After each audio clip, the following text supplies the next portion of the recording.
Hi, everyone. Welcome back to Spirituality versus Religion. I'm your favorite host, Hollie Windhorst, Psychic Medium.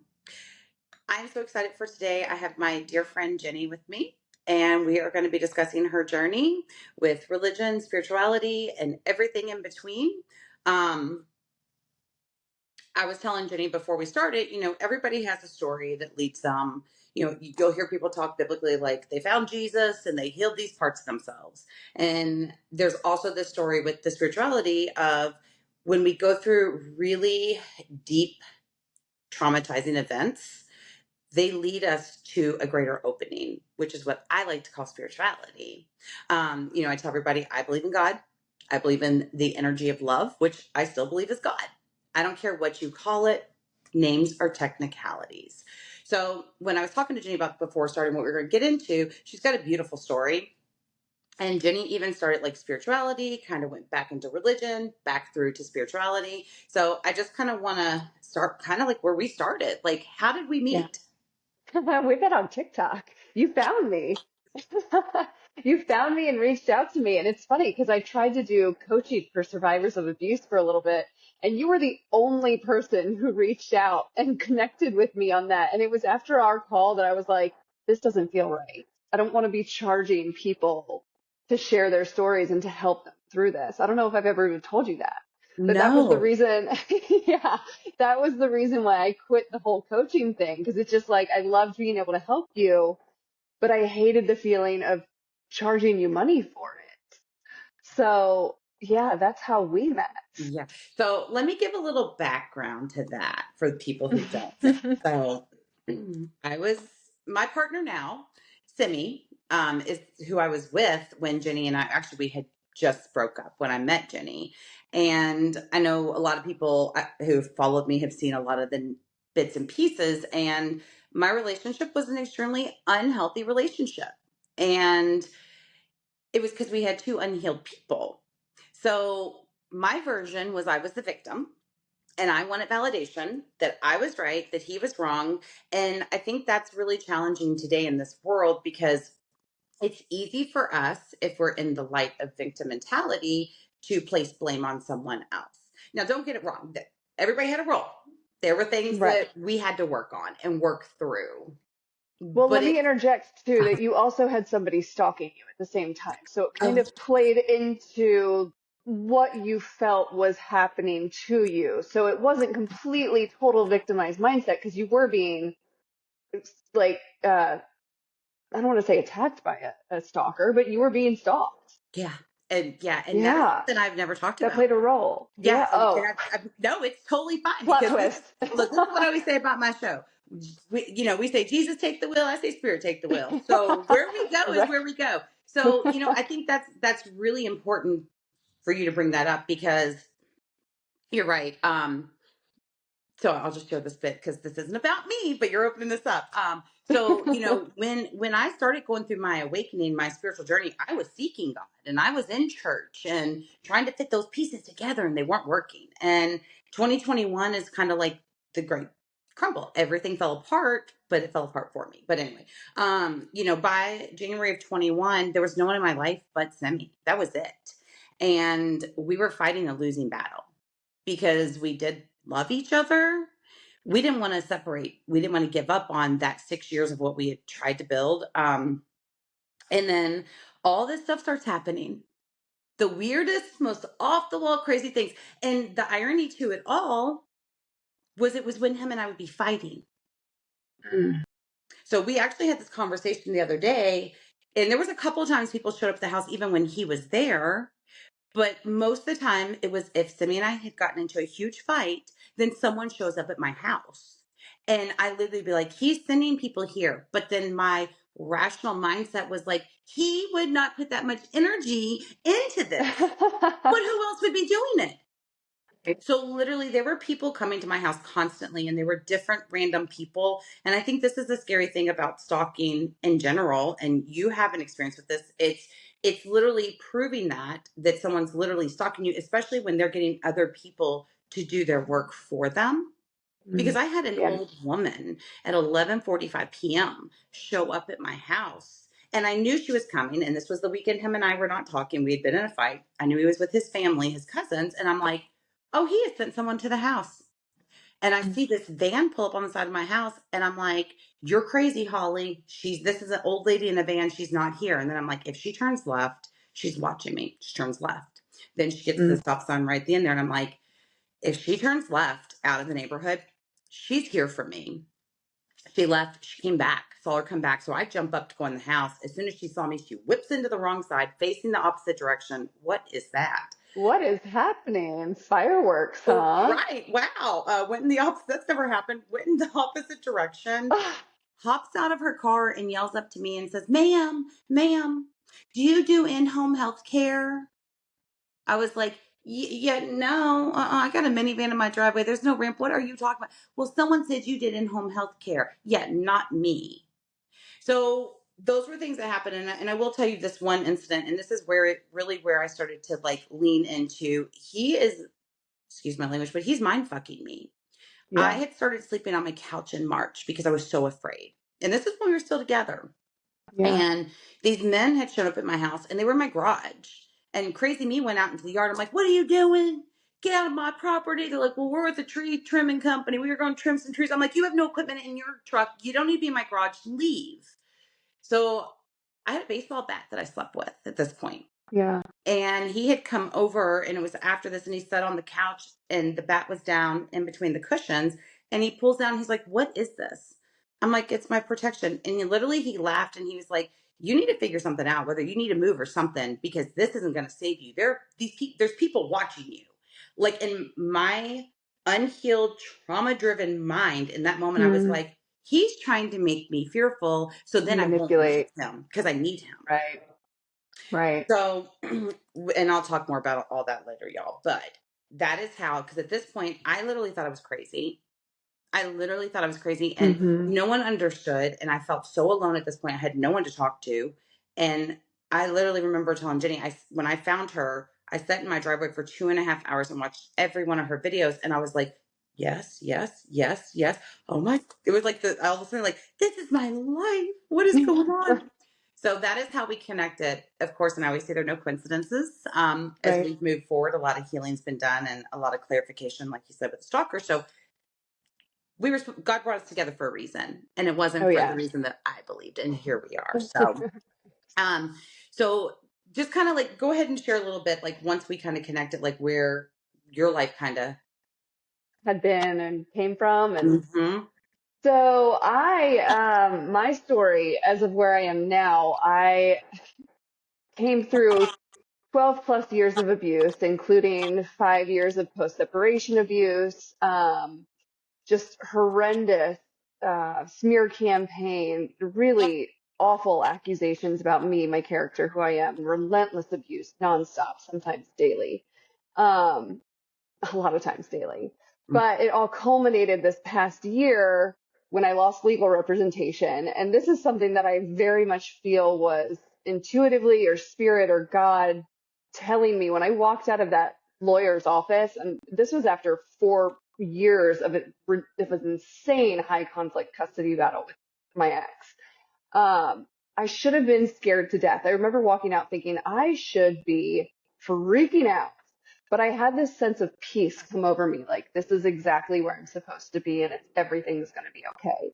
And ultimately it led to, in the 4 plus years that my lawyer represented me, she told me I couldn't get a restraining order. She refused to represent me for that. And she told me that I could never get sole custody or full custody. Don't even think about it. Don't talk to her about it. If I wanted it, get another attorney. It was not an option. In the 6 months of representing myself, I got a restraining order and sole custody. Wow. So that's where things are. I'm actually getting ready to go back probably on Friday to the courthouse to file a motion to renew the restraining order. And then after that, there are further plans to uh, Okay. finalize all of this. However, yes. That's amazing. So I kind of want to go from there. Like Yeah. I know the little things I went through and where I was seeking refuge. And I Yeah. know when I first met you, you were very much into the spiritual aspects, but then there was a shift along there where, I was witnessing you kind of pulling back into the religious aspect of God. Mhm. So, why do you think that that shift happened? Like, what is your history growing up? Were you in church? What were you, what was the Yeah. foundation? Growing up, I grew up Episcopalian. We went to Okay. church pretty much every Sunday. I hated it. I was in Sunday school. I hated it. I remember telling my mom that it didn't make any sense to me. And I would talk to God regularly. I prayed every night, but it wasn't like a dear God, this and this and this. And I did have to do that because that was part of like the bedtime routine that my mom required. But I always had my own conversations with God. And so I would tell her, like, the hymnal makes no sense to me. The Bible makes no sense to me. These prayer books, like, I don't relate to that, but I do have a relationship with God, but it just didn't ever really matter. So as I grew up, I definitely pulled away from the church.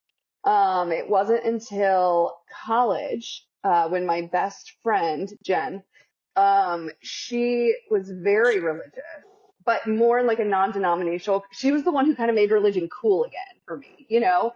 And she actually was diagnosed with skin cancer, and I was with her through that entire battle. I was with her when she signed up for hospice. I remember we had a conversation about like, what's Oh, heaven going to be like? Are you just going to be hanging out with like Abe Lincoln? Like, what's up, dude? How's it going? right. Right.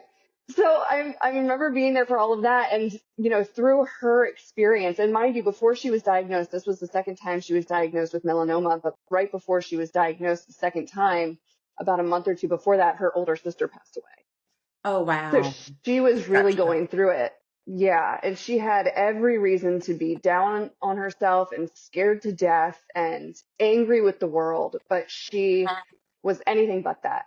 She was such an example of strength and resilience and faith. And so that's really what started pulling me back into the church. And it was more of a non-denominational church at this point. So it was more fun and lighthearted. I didn't have to, wear these stiff Sunday clothes and read from the prayer book and all that and chant whatever they wanted me to say that made no sense to me. It was It coming was too very, far. yes, exactly. Mhm. So that's what pulled me back into it. But then, of course, after she passed away, I fell back off, and I would try to get back into it here and there, especially through the abuse. I would try to turn back to it. And he and I even went to church a few times together. Yeah. So I want to ask you that too, as you're touching into that. So Hmm. you're going through like this horrific thing, and it's a lonely, isolated place. And we're told that the only person we should talk to is God. Give it to God, trust in God, call on Him. And obviously, you're using the foundation that had been built for you. So you're calling to Yeah. God and talking to God. Like, how did that make you feel when nothing changed for you and you were doing what we are supposed to do? Hopeless. It made me feel very hopeless. And so then I kind of steered more into like the spirituality aspect of things and like astrology and angel cards and gemstones and all of that. And that at least made me feel like I was being proactive about making progress and connecting on a deeper level to something. It gave me a little bit of hope back, but then I think, looking back, I can say now through all of it, I wasn't doing the work on myself that was needed. Like I wasn't listening for the messages. I was just expecting it. Like I was expecting it to be this overnight change. Like, okay, I'm believing in you, God. Now make things change. But I have to say that though, Jenny, because a lot of times that is how it's described to us. Like, give it to Yeah. God, trust Yeah. God, just Miracles. He will do Yes. it for you. I mean, Yes. that's one thing that prompted this was witnessing someone who is not doing the self work, but is literally Mm. like, God just took it away from me and I'm all healed now. Those are the stories the world Yeah. hears. So for people like you and myself in these journeys, we're like, well, why are we not good enough for him just to take it from us? Right. Right. Yes. Like, do I deserve this? I deserve this. So I think I got to a point with the spirituality practice as well where I felt hopeless because nothing was changing. Again, like I was doing the vision boards, but nothing was working. And I was doing the angel cards and I would get these messages that I thought were for me. And I'm sure they were for me, but I was reading them incorrectly. I was expecting too much. I wanted it all to be given to me. And I'm sure that you know, as from what you've been through too, is like a lot of things that I've experienced from survivors, including myself, is that you just want to dump all of your pain onto somebody else so that it'll be fixed and you can be healed. Yeah. But that's not how healing works. Right. And it's the same thing with God and spirituality and all of that. It's not how it works. You can't just dump it on them and expect it to go away. Because And really so, it's about ourselves. yeah, yeah. And I heard a quote at one point that said, you hear people say that God's only going to give you what you can handle. I don't like that. I like the saying that God gives you as much as you can handle plus some so that you're forced to lean into him. You're Oh, I forced to lean into your spirituality. You're forced to lean into that faith, whatever you want to call it. But it's about the faith and the relationship. Like you're going to be put through really hard times that break you down and you feel like you can't handle it, but that's because it draws you back to your faith and what's happening inside. I love that. Isn't that beautiful? I Yeah, it forget where is. I heard that, but I've like lived by that for the entirety of the post-separation abuse and Mhm. everything. It's like, I can't handle this, but you can, Right. you know? So it was, I want to say it was like May 12th, 2019, I feel like, but I very much had like all of the angel card decks, Doreen Virtue, tons of gemstones, like 100% in that realm. It was the second Mother's Day since I had had my son. I hadn't ever really gotten to celebrate Mother's Day. I had my son. My ex was celebrating another woman and her daughter, and of course, abusing me Mhm. horrendously in the background just to make sure that that holiday was miserable for me. And I remember sitting on my sofa just crying, feeling so lonely and broken, and I have no idea why, but something came over me and said, you need to go to church with Michelle. And Michelle and I aren't even like, we're acquaintances, but we're not even like tight friends. We're not even then like to this day, like we don't really keep in touch. So it was very random, but I did it. I called her and I said, I think I need to come to church with you. So we went to church and I remember sitting there in church and saying like, I don't know if you're real, Jesus. I don't know about any of this. I've been back and forth, but I have tried everything with this abuse. I cannot handle this anymore. If I have to believe in you, then that's what I'm going to do. Mhm. So I raised my hand and said, I believe. Right. And I just like gave it. I gave it all. I gave it to God. Um, and I kid you not, from that point forward, things started shifting. And I don't specifically know why, but I think looking back, it was just all part of the path that I had to walk. It was all part of the bigger picture. Do you think part of it too is that you surrendered to something higher I than self because you're trying to do it your way this whole time? It wasn't working. And finally, because this is Yes. what I always say, God will put the red burning bush in front of us because he gives us little things along the way. And when we're not Hmm. paying attention, that's when we break and the red burning bush is there and we have no choice. What Yes. we do, we can sit there where we are or we can And could, surrender. And right. you And I surrender. had been trying, yeah, I had been trying to control everything Mhm. for so You long. did. Like that was the only thing I could. And I think that's very much a survivor mentality or Oh, victim yeah. mentality too, is like, I want to avoid this pain, so I'm going to control Mhm. everything that I can in my life. And you Yep. just hold on so tight that it works against you. It really does make things so much harder. And Do so you I think think you're absolutely right. Yeah, I surrender. And do you think part of that too, and I think it's something we should talk more about just in general, is that we hold on, we don't want to stay with, like, you didn't want to stay where you were. No. But the reality of it is, you knew what to expect. You knew what tomorrow was going to bring. So I don't like to use the word comfortable, but it was comfortable staying there because you were equipped to handle that. You didn't know what that surrender and going to that other side would bring. That was scary because you'd never walked on that side. And I say Yes. that to people a lot, like, we stay here because we already know what to expect, even if it's Hmm. really challenging and not beautiful, because the other side we've never been to, and what's going to happen. So do you Well, think and I think sometimes that's part of it too? I do, absolutely. And I think also on a subconscious level, we understand that walking down that path for healing requires us to take a deeper look at ourselves, which can be incredibly painful and hard to do. Yeah. Yeah. Guilty as charged. Guilty. I'll be the first to admit it. I had a lot of toxic qualities that needed to be healed, we'll say. To stay in an abusive relationship for 7 years, y- I have to take responsibility of the role that I played too. My And that's therapist, hard for victims to do oh, well, my because therapist then said you that to can't me. play victim as much. No. Yeah. And my therapist said to me, she's like, honey, do you think that I think that this was one sided? Your toxic relationship was both of you, because an unhealthy person, it takes two unhealthy people to have an unhealthy relationship.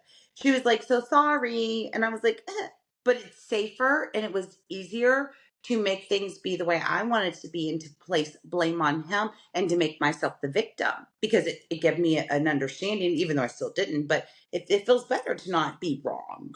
Right.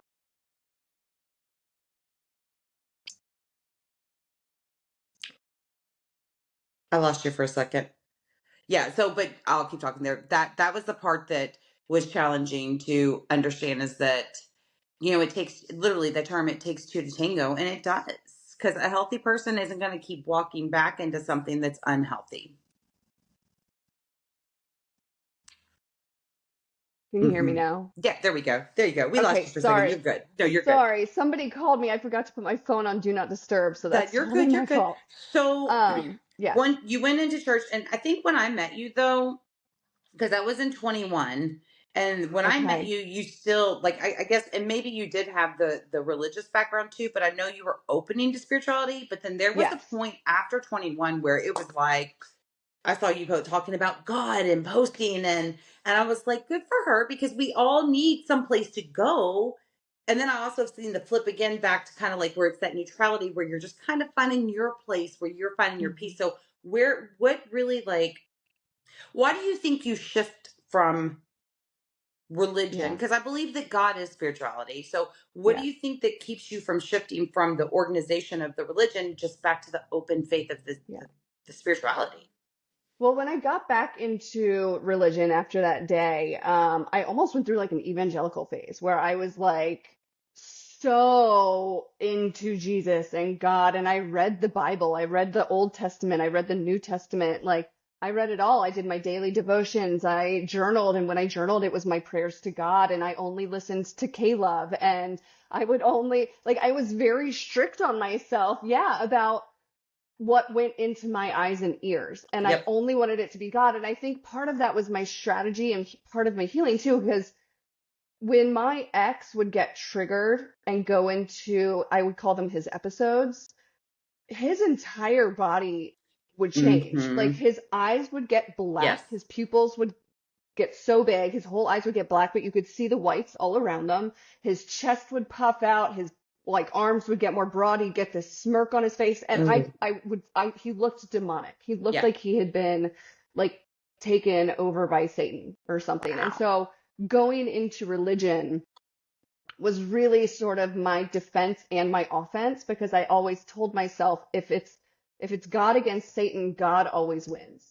So I Mm-hmm. felt like I needed to lean into God so deeply and so heavily that there was no way I could lose because I felt like it was my only fighting chance at getting any kind of freedom and protection from the abuse, no matter how long it took.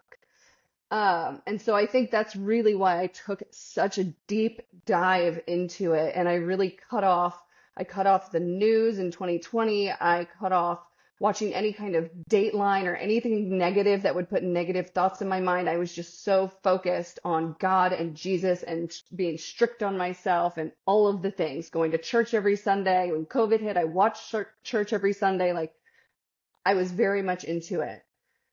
Um, what caused the shift back? I think, well, first of all, I'm a Reiki master, and that's something that I sincerely believe in because I have experienced personally a lot of healing come from that, like on other people, on myself, on my dog at one point. Um, and so that was not something I was willing to let go of. And I really struggled with how do I blend the two? Because I know that in religion, that's a sin. You cannot heal other people. That is something God is doing. And for me to even be able to consider that or think about that was so sinful. So I really struggled with that. And then I think it just over time, certain people came to me who I knew were very religious, but they were coming to me for Reiki treatments. And so I would kind of speak with them like, how do you blend the two? How do you feel about that? And, I have another friend who's very religious, but she talks about how she believes in astrology because God made everything, including the planets and the stars. So why are we cutting those out of the equation? Right. So it was little conversations like that with people that were very religious and Christian, but conversations like that sort of started to crack me back open to the possibility that maybe it was more than just what religion was saying. And I mean, when I went through that stage, I got rid of all of my angel cards. I got rid of my gemstones. I was like deep in it. I got rid Oh, of it wow. all. So Yeah. it's funny you brought that up about the healing and how it's considered a sin. And I had a conversation with one of my loved ones, and you know, I was like, "What is the difference in what we're doing than what prophets are doing? Like, what is the difference?" And Right. she shared, there's this church somewhere in another state, and you can watch on Facebook or whatever. And she has all these allergy issues, and she had just had a anaphylactic reaction, et cetera, et cetera. Well, she's like, there's over 400 people on this live, and she said literally one of the I don't even think she's not the pastor of the church, but she's someone within the church, was like, God is telling me there's someone in this chat right now with allergies. She just had an anaphylactic reaction, da, da, da, da, da, da, and I'm going to heal you. God says to heal you, and you're going to be healed from this. And she's like, and I have been healed from my allergies. And I literally said to her, what is the difference in what this woman Right. unsolicitedly did online for you than what people like me do? And I was like, what's the Right. difference? Because I'm not in a church building. Because last time I checked, church is not the building, it's the people. So what makes what happened on that live different than what I do every day? Mm-hmm. And she Well, couldn't answer yeah, go that. ahead. Well, and I think you and I had a conversation at one point, and I think I did ask you, like, how do you blend? Because you had told me, I believe in God, I believe in Jesus, I believe in heaven, like all of the things. I know that when I am doing my readings, it's coming from God. And I Mm-hmm. remember asking you, like, how do you blend that, or how do you, grapple with the fact that other people have such different opinions or viewpoints? And I think you told me that you have like an uncle that's a pastor or Mm-hmm. something. Mm-hmm. And you had a conversation with him about it, Yes. and he told you something about like people are going to be really shocked when they get to heaven and see who else is up there. Mm-hmm. Oh, Because that's what essentially, I say that all the time. yeah. Because that started for me in 2020 with the clients when I was doing hair. And when I saw Oh, the way when we were having, because I'm here in Kentucky, Louisville, where the big protest Breonna Taylor, and it was oh, like okay. our city was war ground. And I think in another lifetime, I probably was a hippie who probably protested. I understand that now because literally I'm like, I don't care what you protesting for. If I see a protest, I'm like, yeah, let's go. So I remember my clients, my hair clients, because even outside of all that, my entire family is mixed race. I have Mm, nephews that are black males, yeah, and people don't look at them and see their white mom. They see that black child, that black boy. So I'm going to take it a little personally. And yeah. I saw these clients of mine who love God and talk about God and go to church every Sunday and praise and hallelujah. They were the cruelest, meanest, most unkind people. Mm, And I'm like, right. what are you like? So that's what I look at them and I'm like, oh, boo boo, you gonna be so sad one day because when you get upstairs, Right. you might be sitting next to the Buddha. I don't know. You might be sitting next to Right. the guy who carried the big Breonna Taylor flag, and he may be saying, "Hey, boo Right. boo, what's up?" Because it doesn't work the way your Bible Right. says it works. Let me rephrase it. It doesn't work the way man has interpreted what was written in Right. that book. That is fear. Well, in the last conversation you and I had on the phone, I remember saying another quote that I had heard somewhere, and I feel like it was in a movie, but it was a quote that somebody had said, if God wanted us all to be the same, why would he have made us so different? Yeah, yes. And that is so powerful. Yeah. And I So think that powerful. anytime somebody wants to say like you're a sinner, well, Hmm. my whole issue with somebody calling you a sinner or like somebody having issue with your sexuality or whatever because it's sinful, like I'm sorry, Jesus came to like to heal us or to free us from sin. So what does it matter? What does it matter if somebody's sinning with their sexuality versus, you know, I don't know, eating something on the wrong day of the week? Right. It's all a sin. And Jesus freed us all. So like their Mm-hmm. arguments never make sense. Mm-mm.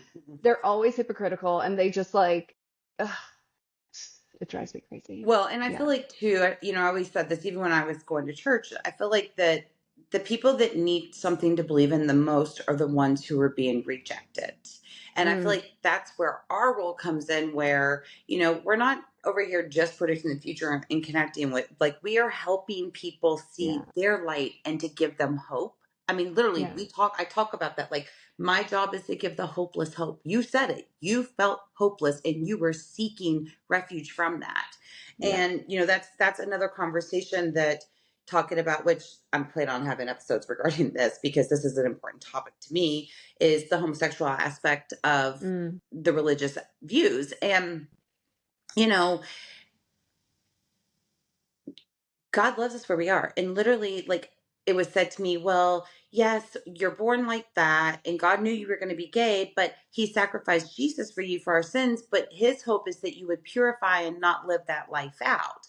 And I'm like, so you mean to tell me He is going to let like my cousin, mm-hmm. He's going to let him be born, Uh-huh. he's going to know he's going to be a homosexual when he's born. He's going to know that he's going to try to take his own life because back in those days, it wasn't accepted. He's going Mm-hmm. to know the struggles that he's going to endure and the loneliness he's going to feel. And he's going to pat him on the back when he crosses the gates and say, proud of you, my son, because you didn't go into temptation. You were lonely. You were, Yeah. depressed. And Yeah. no, you were supposed to be living to glorify Jesus and to love Jesus. Honey, you have a partner, a husband. You're not living alone, and your husband's not sin free. So, Right. what I want to say Right. is, catch me outside with that. Okay. And I Chew think on that's why I this. want to have these conversations because Yeah. people need something to believe in. Yeah. And there's so many people who reject people from finding that one little piece of hope, Mm-hmm. whether it's called God, Buddha, Source, Universe, Spirit. Yeah. It's all from a place of Right. love. So how do you feel like, though, I know we talked about in the beginning, just kind of like the hopelessness that you were feeling when you were in your relationship going through that. At this Mm. point now, Jenny in 2024, like, where does she stand with her relationship with self? Because Yeah. if we're going to be technical, you're God, I'm God, we're all God, because God is the energy Right. that created us. So where is Right. Jenny with God today? So I have really sort of found a way to stand more confidently in my relationship and my faith, I will say. Um, I do not relate to religion anymore. If somebody were to ask me, I would say, yes, I'm Christian because I believe in God. I believe in Jesus still, but I also believe that humans don't have it all right. And I believe that that's just one small part of the story. And I'm big into documentaries. And last year I happened to watch, I think it was called Ancient Apocalypse on Oh, Netflix, but it okay. talks about ancient civilizations that have recently, I don't know recently, but have been discovered that like created these underground civilizations, I guess to say. But basically, it goes through all of these civilizations in different areas of the world and talks about how there was a massive flood that wiped them all out. And then in each of these areas, there is a story that is like, written in their language about somebody that came back and gave them information after this flood to help them reestablish civilization. And it's a different person for each of these areas, but it's all the same freaking story, including Noah's Ark. So that was sort of the first thing that was like, okay, there's more to this. Like Right. there is more to this. Um, I'm trying to think where it was just a lot of little baby steps that ultimately led me to start questioning things. I read a book called Proof of Heaven that is written by a neuroscientist who is world renowned, spent his entire career studying the brain.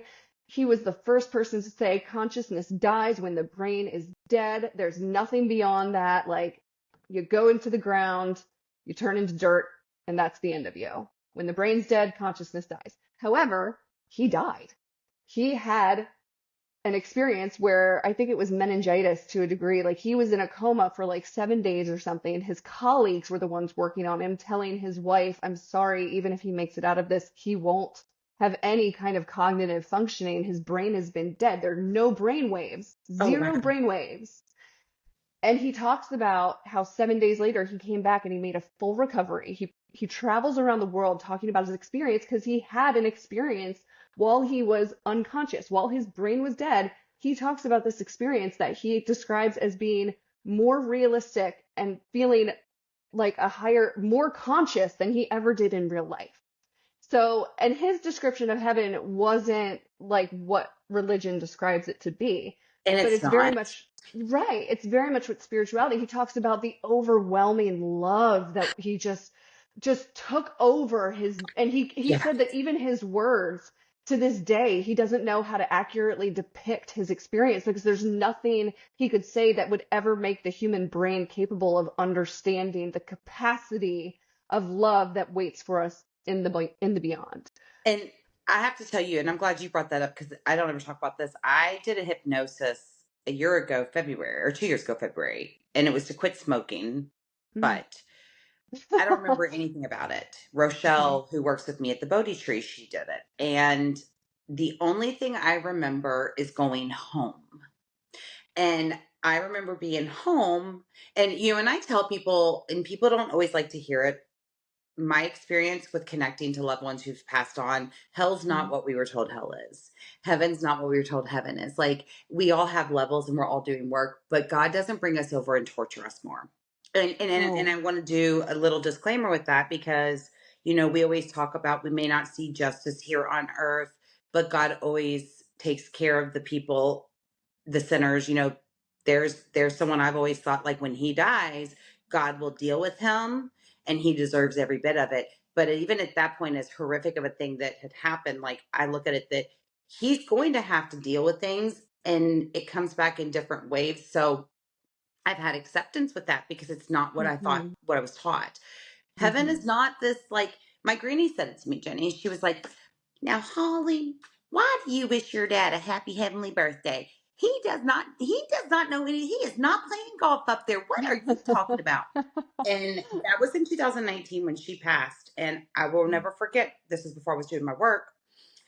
We had her funeral Friday, that the next day was the first day I'd slept in a week. And it was only out for 15 minutes because my aunt had called. I'm like, I'll call her back. I got up 15 minutes later in shock because my granny came to me.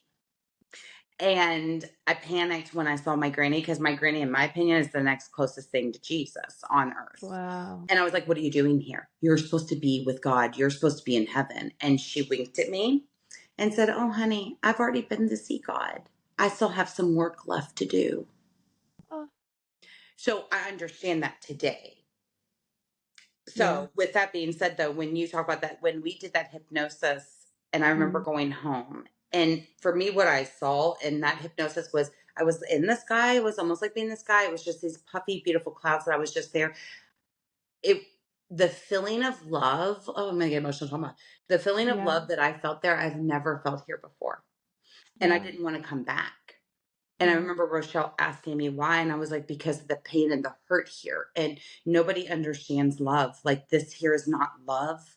I did Yeah. not want to leave that place of love because it felt like nothing I've ever felt. And that's when, of course, she told me my job is to carry that love and bring it back here, which is Yeah. extremely challenging because the world we're in. But I love that he talks about that in the book because I didn't experience, I didn't understand that. And it's true. Like, whew. He also didn't want to come back.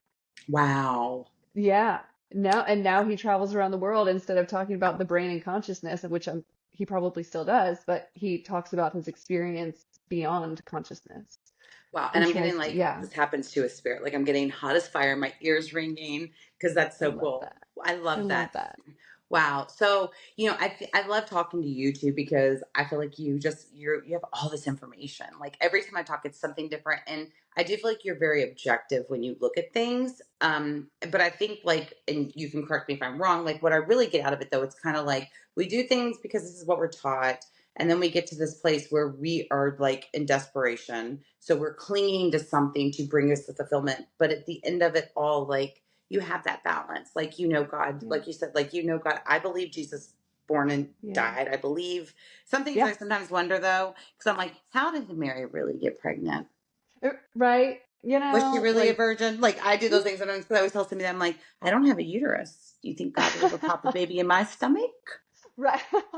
You want to try it out? And of course, God's like, that's not funny, Holly. But those are things like, and I try not to think too much in because I just believe that we are sinners Yeah. All of us. and we don't live perfectly. Because if the world was perfect and there was no sin, no any of that, everybody would stay exactly where they were. Right. Because without Right. healing, how do we become? Well, and I've read, or I've been listening to, I guess this is sort of more of like, so after reading that book, and then, I feel like there were little hints that were just sort of being dropped to kind of confirm, like, no, it's okay that you're questioning things. Like, it's okay that you're having these questions and these thoughts and these feelings. It doesn't mean anything's wrong with you. You could, like, these people are still saying heaven exists. It's all based in love. Like, it's all very real. But I think it was after I won the restraining order. That's when I sort of woke up to more of like a manifestation reality in the sense of like we are co-creating with God. Yes. Knowing that I had been told for so long that a restraining order could not happen. And then I did that. Like people for years told me I needed to just learn to live with the abuse because he wasn't going anywhere. He's the father of my child. Just deal with it. After winning that restraining order and realizing, oh my God, I have protection from this. Like he's out of the picture for me. That was when I finally woke up to that being so much more of a bigger picture. So that's when I went more of down the manifestation route and really diving deeper into how I could mesh my religious upbringing, because that was something that was still very much in the back of my mind, like kind of eating away at me is like, well, what if you're being pulled by the devil, Jen? Like, what if this is a trick by the devil? Like, what if you actually are going to go to hell because you're pulling away from God again? Like that was a little seed that was planted back there. So, I read or I listened to the book, Outwitting the Devil, which was phenomenal. Oh, wow. And then I listened to the book Conversations with God. Uh-huh. Again, have you read that? That one I Oh, have. oh Yes. my gosh. Just Yes. the way that it like pulls quotes and verses from the Bible, but puts a spin on them like nobody has ever thought of before, really helps me to mesh like my religious background with my spiritual faith. Yep. And so I think ever since then, I've just been walking so much more confidently in knowing that it's okay for me to have both beliefs at the same time. It's okay for me to believe in God and Jesus, but it's okay for me to also believe that there's more to the picture and that I am co-creating this life and that, like you said, we are God. Because when you get into the the science of it, everything boils down to energy and atoms and it fascinates me and I can nerd out on that, but when I can have science to back, like quantum physics and Yes. science to back up my spiritual beliefs, Yep. that just like cements it in. And there's like no doubt in my mind now that we aren't alone and that we are all one and that we are in control of where our lives go. And it's all in our heads and what we choose Yes. to believe and Yes. conform to. Yep. Yep. And there's just, it really almost makes me sad now to hear people that are so locked into religion, even though I know that that was an essential part of the stepping stone to get me where I am Oh, today. I Like think I that's a couldn't have lot of gotten us. here Yes. without going through Yes. that and learning how to surrender. That's what taught me how to surrender. Because that's something I still struggle with. It's something I still have to do and really fight to do sometimes is let go. But I think going through that evangelical phase of my life is what taught me how to do that. And then once I learned that step, I could evolve into the next level, and the next level. And I kind of think of it in terms of, I relate it to Super Mario Brothers because I Yes. played that a lot as a kid and now my son is playing it. But you know how I you can love get it. those whistles and you could warp to other lands? Mm-hmm. I used to Mm-hmm. try to do that all the Yeah. time and I could never beat level 10 because I would warp from level 3 and I had never done the 7 levels in between to learn the skills to know how to beat level Wow. I 10. love that. So you have to go through every single level in order to gain the skill set and the knowledge and the Yep. capabilities to get to that higher level and to be able to maintain that level Oh my and move on to the gosh. next. I love that analogy. And that is beautiful because I tell people all the time, like, I can tell you what to do, but then if I tell Right, you exactly what to do, you're not going to do the work to get there, so it's not going right, to do anything for you. But right. I want to go back to something when you were talking about the manifesting and the Mm, fear of the devil and mm, but don't you think, like, I think again that goes back to titles or technicalities yeah, because when people that are literally just totally into the religious aspect, they're like, I talk to God and I ask God to help me and to bring this to me and to give this to me and to create this for me. And I know He's only going to let me have what I deserve, but He put what's on my heart. He puts the desires on my heart for me to receive. So what's the difference? Isn't it just a different title by saying, oh my gosh, I manifested that. And, look at what I created, but we still are having to call on that higher being, that higher power right, that comes back to the self, but it's like right, they're all like prayer. We talk right, about prayer, we talk about meditation. It right, even says in the Bible that you're supposed to get quiet and be still and do not ramble. right. I think it even That's says in there somewhere like ask, believe, receive. right. That is manifesting. Yeah. Yeah. So, That in and of itself is the definition of manifesting. yeah. And I think that's the point. Like, I'm getting to with you. It's like, you know, you were taught that manifesting, that word was wrong. Hmm. But in actuality, and this just came to me, and I want your opinion. I feel like too part of that is that there has to be control. Mm, And it's almost like we want to keep people small because if we let the mm, people know that they have that ability, then how do we continue that control? Because hmm, God gave us that ability. The energy of hmm. Him came into us to be able to create the things that we desire. Well, humans have a limited mindset, and society has a limited belief system where it's like Mhm. only 1% can have all the money. Right. There's not enough money to go around for everybody. Not everybody can have all the money. Not everybody can have that success because then who's going to rule the world? Who's like, you know what I We mean? and we So talk we keep about that. ourselves in that Yeah, and because we that's, talk about that with the yeah, pastors, these yeah, multi-million dollar people that run churches. And I'm like, look, you get a book deal, you do your own thing, that's different. But you're a multimillionaire because you're preaching the gospel. So if we are gonna, and this is where I get frustrated, if we're going to follow hmm, the book says go out two and by two. Like there weren't hmm, these huge, luxurious churches with pastors making millions of dollars because that's right, not God's intention. They right, actually the people took care of them. right. So it's like, how do we? It's always that pick and choose, boo boo boo. But yeah, I think I think, like I said, I feel like a lot of the things I hear and see literally are based on creating fear. And as we talk about all the time, fear is control. That's what fear is. Yeah, So if they continue to create fear, then they can continue to control. absolutely, And I don't 100%. understand that though. Like I'm always like, there's enough for us all to eat.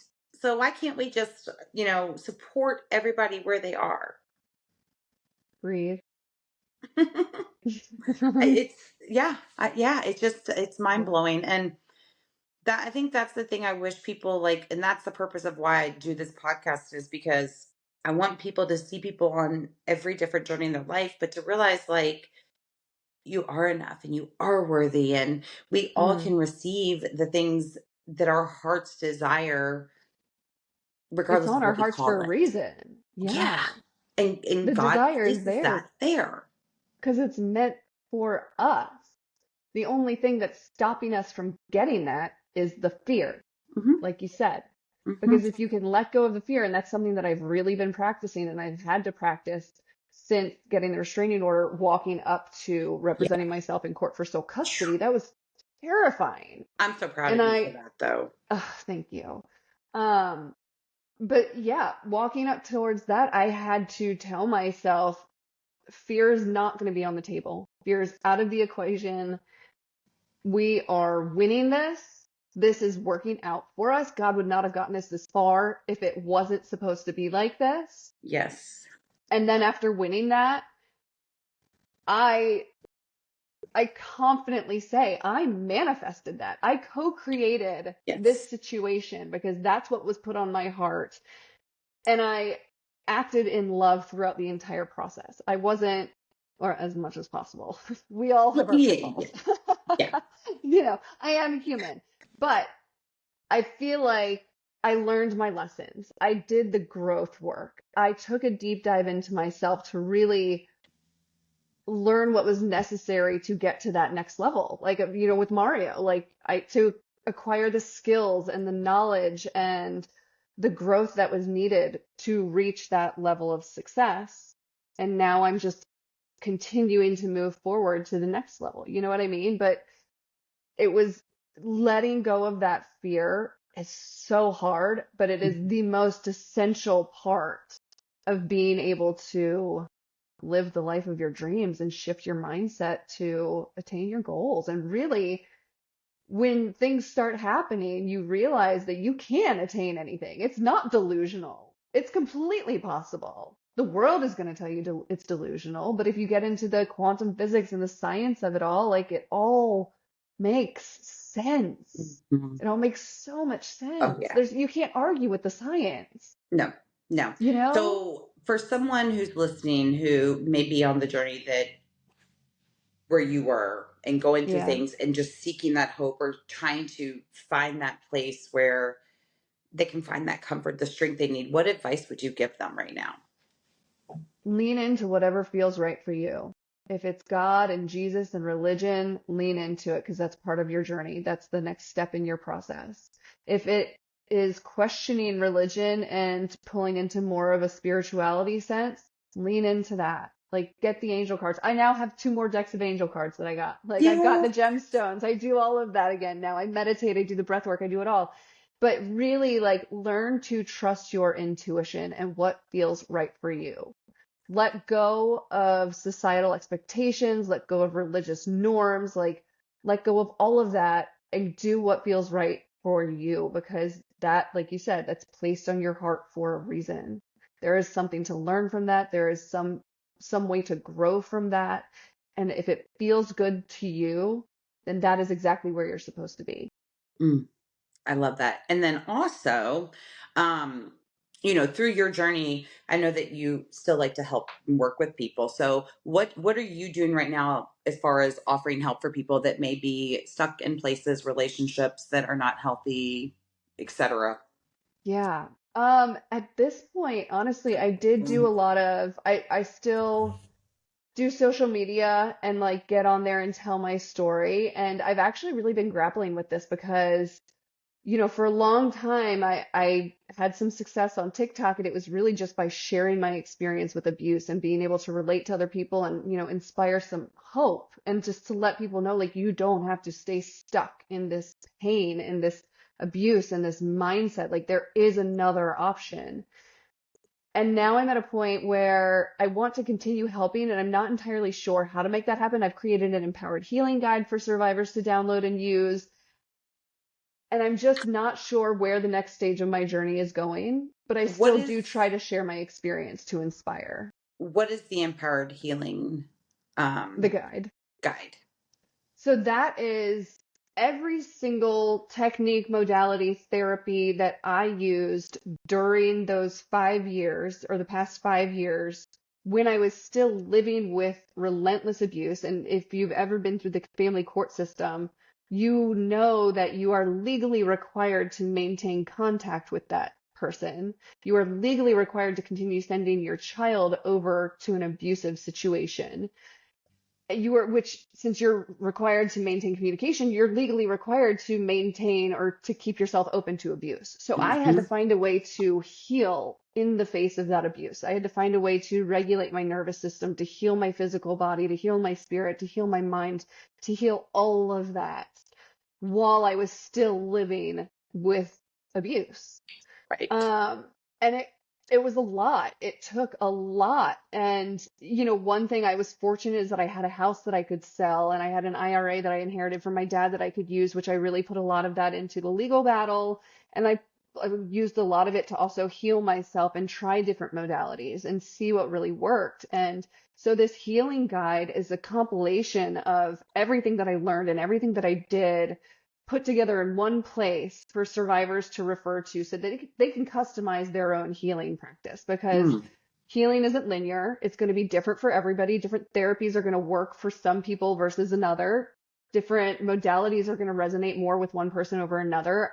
I hate the fact that healing has become such a luxury and that Yeah. it costs so much money for therapists and functional medicine doctors and the medication. Well, I don't do medications, but the supplements and acupuncture and chiropractic and, all of the memberships for breath work and, All the things we like need.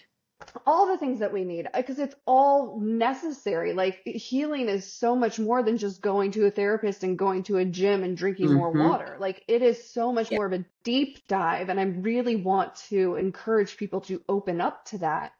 But that if you can only help somebody who's willing to be helped, The and healer there's can't seek the ones that need to be healed, right, exactly. but we Yeah, can and I plant the seeds. So, exactly. yeah, that's what, and I always tell right. I'll attach your links. Just send those to me. Thank We'll attach you. those on there because you can find Jenny on TikTok, Instagram. I think Yeah, you have your group on Facebook, I right? do. Empowered I do. Healing. Yep. And then on all three platforms, there's a link to your Yep. um, The Empowered handbook, Healing right? Guide, which I Your actually just recently made free. It was $15 before, and I just recently made it free. It just, again, it didn't feel right. The purpose of me making that was to make healing accessible for as many people as possible. Mhm. And I went through a situation recently where I was dealing with a mother-daughter duo who were survivors of abuse and single mom. And I had asked them, it was a situation where I had asked them for a little bit of help and compassion. And their response was, it's not personal, it's business. And I was so triggered by that response.